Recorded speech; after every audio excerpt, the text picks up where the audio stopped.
Ha enviado un informe de 50 páginas en las cuales dice: yo creo que la señora Keiko debe salir en libertad. Entonces, evidentemente, la defensa de la señora Keiko debe estar matándose de risa, pues, ¿no? ¿Ante quién va a debatir ya? Si el propio fiscal le dice que debe ir en libertad, ¿ya ante quién va a debatir?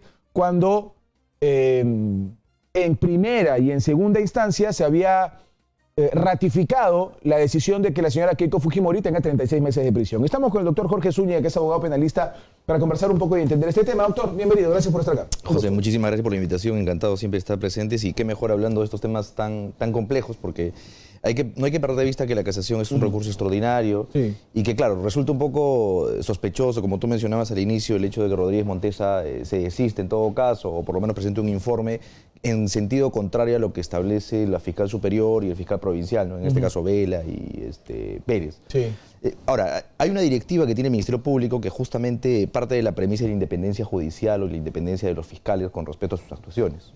Quiere decir que, si bien es cierto, ellos mantienen una determinada jerarquía con respecto al conocimiento de casos, también es cierto que responden a determinada autonomía en el marco de sus funciones. Esa autonomía les permite que los fiscales pudieran no estar de acuerdo con lo que emiten otros fiscales. Y es más, el código establece determinados supuestos, como por ejemplo el caso de los sobreseimientos, donde un fiscal decide archivar una causa y probablemente una de las partes apela, llega al juez, y el juez podría determinar más bien de que no se apele y lo pone en consideración de un superior, y el superior podría estar en contra o no del fiscal provincial. Y eso es completamente válido. Sí, claro, claro. En eso estamos... sobre ese tema no hay ningún cuestionamiento. El tema de fondo, ahora, es discutible los fundamentos de la prisión preventiva, por lo menos a nivel jurídico, porque parte de los fundamentos que se vienen criticando, no solamente en el caso Fujimori, sino que probablemente en el caso Fujimori y los últimos casos vinculados con, digamos, la clase política, se han visto evidenciados que los casos de crimen organizado se han convertido en el que el solo hecho de tener la etiqueta de crimen organizado los convierte en casos donde tienen la potencialidad de fugarse, ¿no?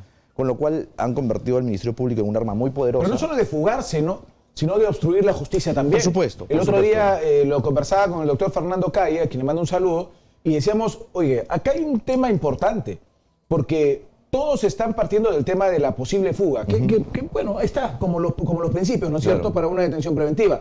Pero hay un tema también que es obstrucción de la justicia. Así es, así es. Y creo que por ahí sí hay fundamento, doctor. Ahí hay un detalle. Lo que pasa es que, claro, tenemos el peligro de fuga y el peligro de obstaculización. Pero el solo hecho de que hay una imputación, que es, digamos, una tesis fiscal, una tesis por parte del Ministerio Público respecto a que existe crimen organizado, ese solo hecho no puede convertir per se en una posibilidad de obstaculización a la justicia. Ya lo ha dicho la Corte Suprema en otros fallos anteriores, en el cual ha establecido que para que podamos hablar de un peligro de obstaculización tiene que haber situaciones concretas. ¿Cuáles son situaciones concretas? Oye, determino y encuentro evidencia, y digamos se vio en el caso Humala cuando el Tribunal Constitucional resolvió, a Humala se le imputaba, por ejemplo, el hecho de la compra de testigos. Pero, por ejemplo, en el tema de la señora Keiko Fujimori me queda clarísimo. Yo puedo partir del simple hecho de lo que ya ahora todos somos testigos y de los contactos. Para empezar, es claro, y todo el mundo lo sabe, que la señora Keiko Fujimori, como lideresa de Fuerza Popular, tiene un dominio importante sobre la bancada fujimorista, ¿no es cierto?, y toda su organización política. Y creo que está clarísimamente determinado el contacto que tenía en su momento la bancada fujimorista con el Poder Judicial y el Ministerio Público también, inclusive los miembros del Consejo Nacional de la Magistratura. Eso creo que hay un tema, o sea, si bien es cierto, estamos mucho en el marco de la especulación, digamos que en el plano jurídico lo que van a contar son hechos. Vuelvo a recalcar en el caso Humala. En el caso Humala, por ejemplo, era muy conocido el caso de que supuestamente había una compra de testigos en el caso Madre Mía. A nivel público todos conocíamos ese hecho, pero lamentablemente a nivel judicial se determinó que el señor no tenía responsabilidad penal. Antes de esto ya se le había dictado una prisión preventiva, y cuando el Tribunal Constitucional evalúa el caso concreto de ellos, señala, en efecto hay una imputación mediática, periodística, donde se hace referencia a la compra de testigos, pero no hay una sentencia condenatoria con respecto al señor Humala que determine la compra de testigos. Lo propio pasa, creo yo, se podría aplicar a este caso, como a otros casos además, en el cual estamos especulando que sí hay coordinaciones, hay llamadas, hay vinculaciones. Pero hay evidencia de eso. Hay evidencia del chat de la famosa botica. No solo el chat de la botica, hay llamadas telefónicas. Pero llamadas telefónicas, ¿sobre qué contexto? Por ejemplo, el propio Inostroza en su momento se comunicaba con... está en llamada, está grabada. Inclusive lo puse, me acuerdo mucho en mi cuenta de Twitter. Se comunicaba con un funcionario del Consejo Nacional de la Magistratura y le decía: oye, pásame por favor el número telefónico del congresista Becerril con el que siempre hacemos todas las coordinaciones. Eso nos queda clarísimo. La reunión de Islas permanentemente con el señor Becerril, claro, pero, es otra de los hechos importantes. Hay que entender algo. O sea, la imputación no es con Becerril, la imputación no es con la bancada, la imputación es con Keiko Fujimori. Pero es que es una organización, ¿no? Ahora, la pregunta es, ¿cómo eso puede entorpecer una investigación? La lógica sería que, bueno, esas comunicaciones lo que busquen es impedir que declare un testigo, impedir que se realice una audiencia, pero hasta donde yo conozco, ninguna audiencia se ha frustrado por alguna situación de estas. Sin lugar a dudas, atendiendo que es una agrupación política, el mejor medio que tiene la casta política siempre va a ser justamente la coyuntura, salir a cámaras y explicar lo que pasa. Y eso es por excelencia, eso va a pasar hoy y siempre, sea el partido que fuera. Pero el solo hecho de que ellos se organicen para dar un mensaje a favor o en contra de cualquier decisión, me parece que no significa necesariamente que eso sea un acto de obstrucción. Un acto de obstrucción para mí sí sería que busquen más bien callar testigos, que busquen más bien encontrar y comprar testigos, o en todo caso evitar que declaren. Ese tipo de situaciones yo sí creo que son actos de obstaculización, que además recaen en lo que ya ha dicho la Corte Suprema. La Corte Suprema ha dicho, ok, el mar de las posibilidades es muy amplio, yo puedo especular que por el solo hecho de ser una organización criminal pueden hacer X, Y o Z. Pero lo que se requiere aquí es hablar de un peligro objetivo concreto. Se ha determinado. Por ejemplo, para mí, en lo particular, el hecho de que haya una persona que vaya a buscar si efectivamente tal testigo o tal supuesto colaborador eficaz tiene alguna vinculación familiar con uno de los fiscales, como salió hace pocos días, eso, por ejemplo, para mí sí podría ser valorado con un acto de obstaculización. O sea, para mí yo creo que, porque sí es un tema concreto, hay un hecho concreto, una persona tiene algún interés particular en poder impedir o poder mellar la investigación en razón a un tema de inhibición. Eso, por ejemplo, sí podría para mí abonar a que sea un acto de obstaculización. Pero mire aquí, por ejemplo, justamente en el tema que estamos discutiendo ahorita, y esta reacción que ha tenido el fiscal Rodríguez Montesa, ¿no es cierto? Alguien directamente vinculado por muchas personas al tema de los cuellos blancos por llamadas, ¿no es cierto? Pero, ojo, hay un detalle, la investigación de cuellos blancos es una investigación por... Sí, no, a lo que yo me voy es, a ver, dentro de una cadena hay muchos eslabones, ¿no es cierto? Pero la cadena es una sola. Lo que yo me voy es, este señor tiene un tema de cuestionamientos por los cuellos blancos a los que tiene entre otros personajes al propio Nostroza y a un dominio del Poder Judicial y al Ministerio Público en parte, ¿no es cierto? Mismo Ministerio Público que coordinaba con el Fujimorismo que tenía a la cabeza o tiene a la cabeza de la señora Fujimori. O sea, ¿no se pueden engarzar hechos para determinar cosas? Pero lo que pasa es que tendrían que ser hechos concretos. O sea, lo que hay es una serie de circunstancias sospechosas, pero no necesariamente corroboran algo. O sea, corroboran que hay una serie de comunicaciones, sí. Esas comunicaciones están orientadas a beneficiar un proceso, entorpecer un proceso, eso todavía no se ha evidenciado. Lo que se ha evidenciado es que había comunicaciones que se prestan a vulnerar el principio de imparcialidad que debe tener todo magistrado. Y eso sí me parece reprochable, cuestionable, y eso más bien urgiría de que pongamos los ojos en que de una vez por todas simplemente la famosa junta, porque si no, nos estamos llenando de magistrados provisionales, nos estamos llenando de actos de corrupción, y no hay que controlar eso porque no tenemos junta. Pero sí, en el caso concreto, yo creo que no hay hechos individualizados, objetivos, concretos, que permitan decir a priori, y probablemente ese es uno de los fundamentos por el cual no se puede inhibir Rodríguez Montesa, y nadie lo puede inhibir. Porque no hay un hecho objetivo que justifique su inhibición en este caso.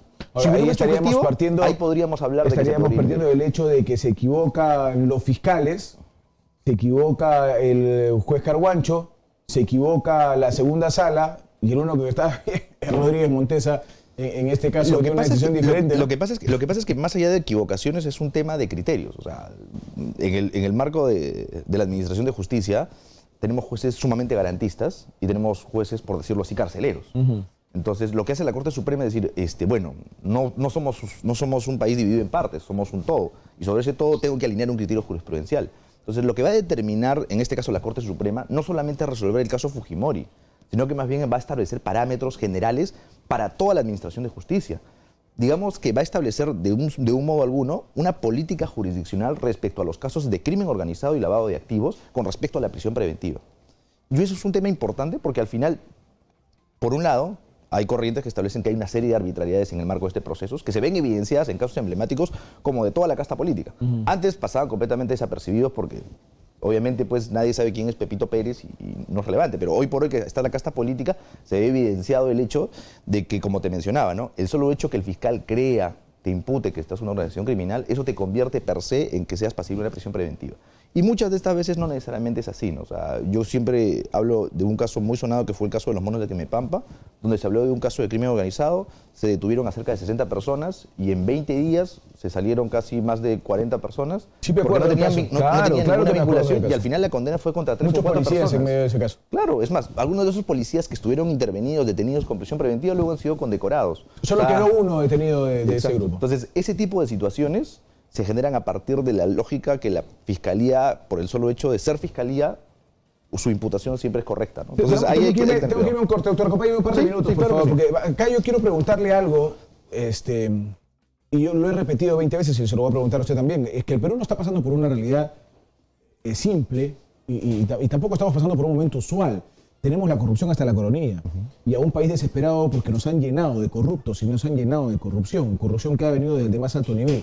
No es momento de que las autoridades tomen decisiones firmes, porque muchos dicen, están en el límite de lo que es legal y constitucional. ¿Sabes qué, hermano? En situaciones como las que estamos, ahí en ese límite tenemos que estar, porque si ellos van a actuar causándonos un daño gigantesco con millones de por medio de corrupción, que podrían para servirnos de colegio, salud, etcétera, etcétera, y nosotros que tenemos que ser indolentes, con manos blancas, con cuellos blancos, con pañuelito blanco. Vámonos a un corte, doctor, y seguimos hablando de ese tema. Ya venimos. Por supuesto.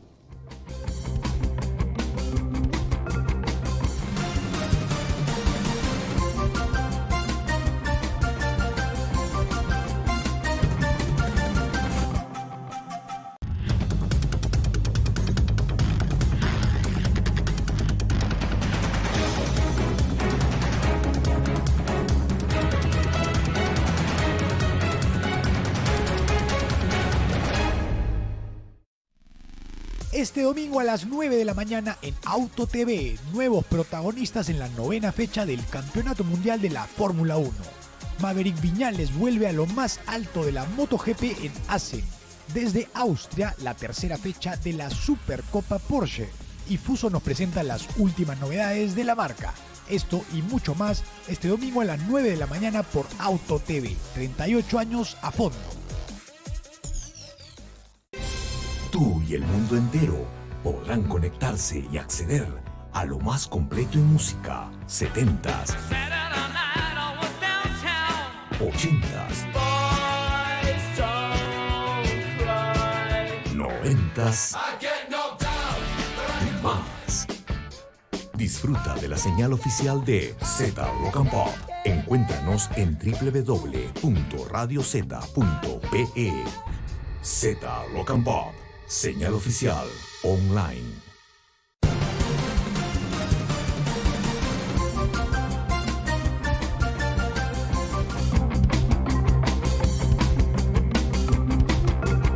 Señores, regresamos al programa 10 de la mañana con 50 minutos, 10 y 50. El doctor Jorge Zúñiga está con nosotros. Y yo le preguntaba, doctor, ¿en qué momento la población tiene que sentir que se hace un poco de justicia? Porque, claro, yo escucho también a muchos, no me refiero a usted, me refiero a muchos comunicadores que conducen programas que son evidentemente, tienen un color naranja espectacular, empujar y empujar y empujar cosas como estas, como la reacción que tiene Rodríguez Montesa y felicitarla y aplaudirla. Yo digo, vamos, como comunicadores tratemos de ponernos en el límite, pero tratemos de ponernos en un límite a favor de la población, no de los políticos. Claro. Yo pregunto, ¿cuándo la población va a sentir que no hay impunidad entonces? Sí. Claro, eso es un tema importante, ¿no? Porque lo que pasa es que en el supuesto de que no se aclare este escenario, se va a sentir la sensación de impunidad no hoy, sino de aquí a un par de años. ¿Por qué? Si es que al final de cuentas el caso es tan sólido como se plantea, nosotros ya no deberíamos estar hablando de una prisión preventiva, sino estaríamos hablando de una acusación, como está pasando hoy por hoy con el caso Mal. Cuando se vea una acusación y en verdad se vea que esa gente va a recibir una condena, porque esto es una prisión preventiva. Sí. O sea, es solamente para asegurar que la investigación no se entorpece. Exacto. O sea, solamente es ello. Pero eso no debe, el hecho de que alguien se vaya preventivamente a prisión no debería darnos una sensación de justicia. No, pero ¿sabe qué ha permitido? Eso sería preocupante. Pero ¿sabe qué ha permitido, doctor, este tipo de decisiones fiscales y judiciales? Que mucha gente comience a hablar y que se comience a saber cosas que antes no sabía. Si no hubiera existido estas preventivas, por ejemplo, el sobrino de Yoshiyama Tanaka no hubiera sido un colaborador, ¿no es cierto? Y probablemente el congresista Miguel Castro no hubiera salido a hablar. Y probablemente el congresista de la región San Martín, si mi memoria no me falla, no hubiera salido a convertirse en un colaborador eficaz. Entonces comienzan a convertirse en colaboradores, a hablar, a decir, bueno, sí, pues aquí ocurrió esto, y si no hubiera hablado el sobrino, no hubiéramos sabido del pitufeo existente, que de verdad existió, y nos estuvieron mintiendo toda la vida. Claro, ese es un tema importante porque si esa es la lógica, con la cual en lo particular yo discrepo, porque yo creo mucho en la defensa de los derechos, entonces lo que tenemos que hacer es retroceder en el modelo. El modelo que nosotros tenemos, modelo procesal penal, es un modelo garantista, acusatorio, semiadversarial, que lo que va a buscar más bien es partir de la presunción de inocencia. Porque bajo la lógica de lo que tú me estás planteando es más bien regresemos a un tema inquisitivo y empecemos a torturar a la gente para que la gente comience a hablar. Porque en esencia una prisión preventiva es una tortura. Claro, si yo estoy vinculado con el hecho, tengo bien merecida mi prisión preventiva porque al final estoy pagando desde ya mi condena. Pero si yo no estoy vinculado con un hecho, esa prisión preventiva se convierte en una tortura para ver si yo declaro algo. Lo que se fortalece en la teoría del caso son los vínculos, ¿no? Claro, pero el problema está en que... Por eso es que perdóneme, discúlpeme que lo corte para que usted me corrija, pero por eso es que una de las cosas que se dice es el periodo que supuestamente tendría de pena. Entonces, como el periodo es tan grande, en más de los 4 años, entonces sí se puede pedir eso de prisión preventiva. Claro, lo que pasa es que, claro, si yo me enfoco en el caso Keiko Fujimori, sin lugar a dudas vamos a encontrar apasionamiento sobre el tema, vamos a ser sí, inocente o culpable, pero la lógica es que al llegar a un recurso de casación, en el recurso de casación sea más bien una doctrina que vincule a todos los demás órganos jurisdiccionales, pero no ya para casos solamente como el caso de Keiko Fujimori, sino para casos de otra serie de personas que podrían ser inocentes. Porque, claro, estamos viendo solamente el caso de gente que aparentemente tiene alto grado de probabilidad con respecto a ser culpable. Pero no estamos viendo el caso de gente que probablemente no tiene nada que ver en un caso y por el solo hecho de que le imputan que está vinculado porque fue secretario, porque fue chofer, porque es un asistente, porque tuvo que trabajar en algún momento con alguien, está vinculado con una organización criminal. O sea, me parece... Bueno, pero los casos son individuales. Lo que pasa es que cuando imputan crimen organizado, la prisión preventiva se la piden a toda la supuesta organización criminal, pero ya hemos desde visto, el cabecilla hasta el chofer. Es cierto, pero ya hemos visto en casos el abayato como el de PPK, donde no a todos les dan la misma pena, y en el caso de Villarán, donde no todos le dan la misma pena. Pero en el caso PPK, si tú recordarás, se les dio la prisión preventiva hasta el chofer. Pero después se cambió. Claro, pero está bien, pero estamos hablando que una persona que aparentemente no tiene vinculación con el hecho, tuvo que estar 20 días privada de su libertad. Entonces, para nosotros que estamos fuera de un establecimiento yo lo entiendo perfectamente. Pero una persona que no tiene nada que ver, que no tiene recursos y que además, digamos, ha trabajado 30 años para una persona con determinados estándares, yo que sé, de confianza, y no ha trabajado en otra cosa, tiene una familia y espera vivir una vejez tranquila, sea privada de libertad, aunque sea 2 días, o sea, es una locura, ¿no? Yo sé que desde afuera es fácil decir lo que voy a decir. Desde afuera es muy fácil, desde aquí sentado es muy chévere, es muy fácil. Sí, claro. Pero, doctor, ni la democracia es perfecta. O sea, cometemos errores y en el sistema de justicia no es un sistema perfecto. Es cierto, este señor probablemente, la investigación final lo dirá, probablemente no tenía nada que ver y estuvo 20 días injustamente. Pero es parte de todo este sistema tan corrupto que en algunos casos, por ejemplo, muchas personas dicen que el tiempo que ha pasado esta señorita voleibolista detenida, ¿no es cierto?, es totalmente injusto porque no tiene nada que ver en el tema. Sin embargo, hay una acusación que se está planteando en contra de ella. O sea, no solamente ella ya está libre, pero el fiscal... Exacto, todavía hay una investigación ahí. A lo que yo voy es, algunas cosas pueden estar pasando y seguramente a mí no me costó nada porque el señor es el que se comió los 20 días y si es inocente, muy, muy lamentable, ¿no es cierto? Pero y si es responsable, todavía no podemos determinar su inocencia o responsabilidad. Por eso, pero si es responsable, o sea, nadie dice que la gente que está vinculada con actos de corrupción no vaya a presa, al contrario, o sea, pero la lógica es que la prisión preventiva fue concebida con una naturaleza distinta. La prisión preventiva fue para casos estrictamente necesarios. ¿Qué pasó? O sea, se determina que no funciona. Todos somos conocedores que una persona que va a un establecimiento penitenciario no se resocializa porque hay una sobrepoblación penitenciaria. Sí. Pero claro, ¿cómo controlo eso si lo primero que hago es que cualquier caso que se mediatice, esa persona va a ir privada de su libertad? Un caso, por ejemplo, muy sonado, el caso de la profesora que atropelló a los niños, por el solo hecho que se mediatizó en redes sociales y todo lo demás, justificó una prisión preventiva. Si ese caso no hubiera tenido esa trascendencia, no justificaba una prisión preventiva. ¿No? ¿Justificaba una condena? Sí. Bueno, pero no una prisión preventiva. A eso voy. ¿Por qué? Porque es una persona que era maestra, tenía todos los arraigos, no tenía un peligro de fuga, pero como el caso se mediatizó, sin lugar a dudas, un juez que no le hubiera dado una prisión preventiva, al día siguiente hubieran estado especulando, pero de que es una persona que está vinculada con la corrupción, etc., etc. Entonces, lo importante aquí es distinguir la prisión preventiva de la condena. Sí, porque claro. Solo así vamos a entender que los verdaderos corruptos o las personas que delinquen tienen que tener una pena, pero una condena. Mientras tanto, el hecho de que estén privados de su libertad no solamente les restringe la posibilidad de estar libres, sino además tienen serias restricciones con la defensa. Porque no es lo mismo estar sentado en tu casa y tú puedas organizar tu defensa, conversar con tu abogado, está prohibida tu libertad con todas las limitaciones que tienen y la estigmatización que genera, ¿no? Y justamente frente a ese tema, con esto termino, doctor, es queremos sentir los peruanos, creo que hablo por la mayoría, que todas las corridas salen del mismo cuero. Es decir, ¿por qué una 18 meses, porque la otra 36? ¿Por qué Castañeda tiene impedimento, o le pondrían impedimento de salida del país, mientras que Susana Villarán tiene 18 meses de prisión? ¿Por qué Keiko Fujimori está detenida y por qué Ollanta Humala salió en libertad? ¿Por qué Pepe Cassi puede tener libertad por los años y el mal cardíaco y Fujimori tiene que seguir pidiendo preso? O sea, ¿por qué? ¿Por qué? Eso es importante. Justamente por esas razones es que se requiere llegar a un recurso de casación a la Corte Suprema y la Corte Suprema diga, oye, ¿sabes qué? Te cuento, todas las personas son iguales y entonces cuando tú tengas casos vinculados con crimen organizado y lavado de activos, tu razonamiento, el razonamiento judicial tiene que ser en tal sentido. ¿Qué cosa pase con eso? No sabemos. La Corte Suprema, pues, además de determinar el caso puntual de Keiko Fujimori, va a establecer parámetros para casos de prisión preventiva en lavado de activos y crimen organizado. Que es sumamente importante, sí es sumamente importante porque hay criterios que están teniendo los juzgados con otros casos diversos, como tú mencionas, ¿no? Tengo algunos privados de libertad, otros con impedimento de salida, otros a los cuales más bien le estoy dando arresto domiciliario y el código establece ese mar de posibilidades. Pero ¿por qué es esa distinción en razón a uno u otro? Eso va a ser la labor de la Corte Suprema en este recurso de casación. Muy bien, doctor, le agradezco mucho. Eso es muy vale. Gracias.